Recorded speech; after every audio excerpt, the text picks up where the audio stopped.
పోతే అడుగు ఆర్మూర్ దిక్కు బాగానే మాకు ఇద్దరు ఇటు పంపాలే నువ్వు మేమంతా అక్కడ కష్టపడి గెలిచిన వాళ్ళం అని చెప్పి అడగన్నా.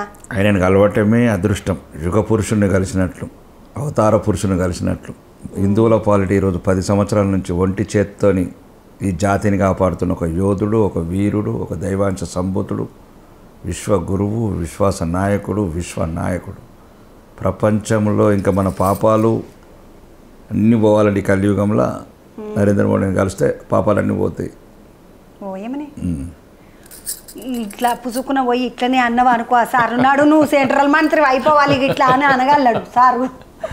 నేను సెంట్రల్ ఎంపీల వాడయ్యా నువ్వు మలకిత్తకు నాడు మనం సెంట్రల్ మంత్రి చేస్తా నిన్న అంటే నా పరిమితులు నాకు తెలుసు అమ్మా. నేను కొత్తగా రాజకీయాల్లోకి వచ్చాను. ధర్మం గురించి, దేశం గురించి వచ్చాను. నిన్ను ఎవరు అడిగినరన్నా ఎమ్మెల్యే కావాలని నీకు ఎందుకు అనిపించింది? నువ్వు ఎవరిని చూసి ఎమ్మెల్యే అయిదా? కాలం నిర్ణయించింది అట్లా. నా ప్రాంతము, పుట్టిన ప్రాంతము ఒక రకమైన భయం గుప్పిట్లో ఉండటం సహించలేకపోయినా ఒక దుర్మార్గుడి చేతుల్లో. అక్కడ పోటీ చేసేవాడు లేడు, వాడికి ఎదురొడ్డి నిలబడి మాట్లాడేవాడు లేడు. ఆ టైంలో రాజకీయాలకు వద్దాం అనుకున్నాం. రాజకీయాలకు వచ్చినప్పుడు అన్ని పార్టీల నుంచి ఆహ్వానాలు వచ్చాయి. కాంగ్రెస్ నుంచి వచ్చింది, బీఆర్ఎస్ నుంచి వచ్చింది, బీజేపీ నుంచి వచ్చింది. బీజేపీ ఐడియాలజీ నాకు నచ్చింది కాబట్టి బీజేపీలోకి వచ్చాను. అంతే అంతే అన్న. నేను బీజేపీలోకి వచ్చినట్టు యాదకి వచ్చింది. నువ్వు అప్పుడు మొన్న ఒకసారి ఆ సిపి సార్ తోటి అన్నావు కదా, నా దగ్గరికి ఇట్లా రివాల్వర్ ఉన్నదని. ఎన్ని కొనుక్కున్నావే నువ్వు తుపాకులు? కొనుక్కుంటే ఇయ్యరు, గవర్నమెంట్ ఇస్తుంది. అవసరం ఆ వ్యక్తులకున్న అవసరాన్ని బట్టి, అవకాశాన్ని బట్టి ప్రభుత్వమే ఇస్తుంది లైసెన్స్ ఇచ్చింది. ఒకటి కొనుక్కున్నావా, 2 కొనుక్కున్నావా? అలా లైసెన్స్లో ఉంటాయి, 1, 2 అనేది ఉంటుంది. ప్రభుత్వం ఏంటంటే ఇస్తుంది. నీకెన్ని ఇచ్చిందని? నాకు చాలా రోజులు ఎక్కువ వాడడం కదా, గన్మెన్లు ఉంటారు కదా, గన్మెన్లు కూడా ఉంటారు. ఎప్పుడన్నా షోకు కన్నా ఒక పోటవన్నా దిగినవా తుపాకి పట్టుకొని? కనీసం కొనుక్కున్నాక తుపాకులు పట్టుకొని ఫోటోలు దిగినంత మాత్రాన ఏముండదు. అది ఒక ఆత్మరక్షణార్థం ఇస్తారు విఐపీలకు. అంటే మాకేం కాదు, రాజకీయ నాయకులకు కాదు, బిజినెస్ మ్యాన్లకు ఇస్తారు, అందరికి ఇస్తారు. ఎవరికైతే అవసరం ఉంది ఆత్మరక్షణకు ఇస్తారు. ఆత్మరక్షణ గురించి ఇస్తారు తప్ప ఇందులో రక్షణ కోసం ఇస్తారు. కానీ దాన్ని వాడుడికి ఇట్లా రావాలే కదన్నా. వాడే అవకాశం వస్తలేదు, రావద్దనే కోరుకుంటున్నా దేవుణ్ణి. ఇక అందులో నేను తుప్పు పట్టి పోవుడేనా? ప్రాక్టీస్ చేస్తాం, అప్పుడప్పుడు ప్రాక్టీస్ చేస్తూ ఉంటాం. ఒక వారంకి ఒక్కసారి అన్న అట్లేమన్నా చేస్తాం. దానికి టైం ఉంటుంది, దానికి ఒక టైం ఉంటుంది. లేదు అంటే సర్వీసింగ్ ఇస్తాము.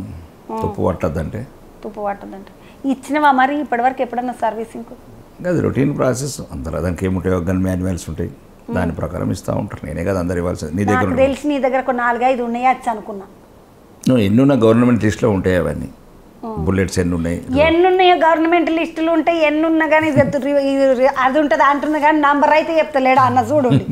నువ్వు బాగానే నీకు సోకు ఉండొచ్చు అనుకున్నాను అన్న. నీ సోకు అంతా చూసి ఇట్లా మంచిగా ఉంటావు కదా. ఈ అన్నతో ఒక 7-8 తుపాకులు ఉండొచ్చు మంచిగా సోగ్గా అనుకున్నా. ఇట్లా పెడతావేమో గోడక అనుకున్నా. ఇంకా నేనైతే అవసరం రావద్దని కోరుకుంటున్నాను. అవసరం వచ్చిన రోజు పెడతాను. పెడతావు ఉండొచ్చు. అయితే 12 ఉండొచ్చు ఈ లెక్కన మంచిగా.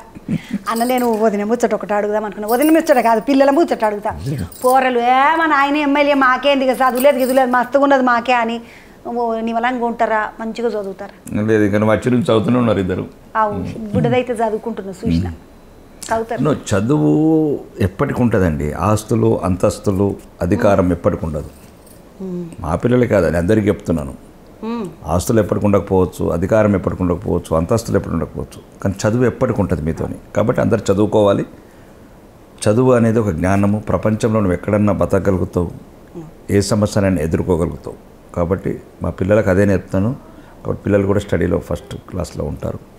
కాబట్టి ఇబ్బంది ఏం లేదు దానివల్ల. ఏదైనా దొంగతనం చేసుకోవచ్చు కానీ చదువుని ఎవడో ఎత్తుకపోలేరు. అంతే కదా అన్న? అంతే. బుర్రలకి చేపెట్టి అయితే తీసుకపోలేరు. అంతే. మంచి ముచ్చట చెప్పినావు, అందరికి మంచి ముచ్చట చెప్పినావు అన్న. నువ్వు ఇదైతే మంచిగా చెప్పినావు.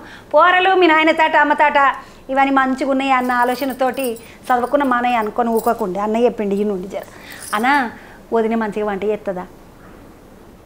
పర్లేదు, తినచ్చు అంటే మంచిగా తినచ్చు, బాగానే చేస్తుంది అన్న. నువ్వు మంచిగానే ఉన్నావు అంటే వదిన మంచిగా వండుతున్నట్టు అంతే అర్థం. ఆరోగ్యంగా ఉన్నావు. అవును. మంచిగా గట్టిగా ఉన్నావు. అవును. అంటే వదిన బాగా మంచిగా వండుతున్నట్టు. అవును. నేను వదిన గురించి ఒకటి అడుగుదాం అనుకున్నాను. ఎర్రచందనంతో బాగానే ఎన్కేషన్. ఎర్రచందనం అంట అన్న బంగారం కంటే విలువైంది అంటారు. ఇప్పుడు మీరు మీ వాళ్ళకి ఏమైనా నగలు గిగలు చేపియాలంటే ఎర్రచందనం నగలు చేపిస్తారా, బంగారం నగలు చేపిస్తారా? నేను ఎవరికి వేపియాలి నగలు, ఎవరికి ఎందుకు వేపియాలి నగలు? నగల మీద మా వైపుకి కూడా అంత వ్యామోహం లేదు. ఓ, వ్యామోహమే లేదు. అంటే అంత బంగారం మీద కావచ్చు, నగల మీద కావచ్చు అట్లేదు. ఆమె కొద్దిగా ఉండే సింపుల్గా ఉంటుంది.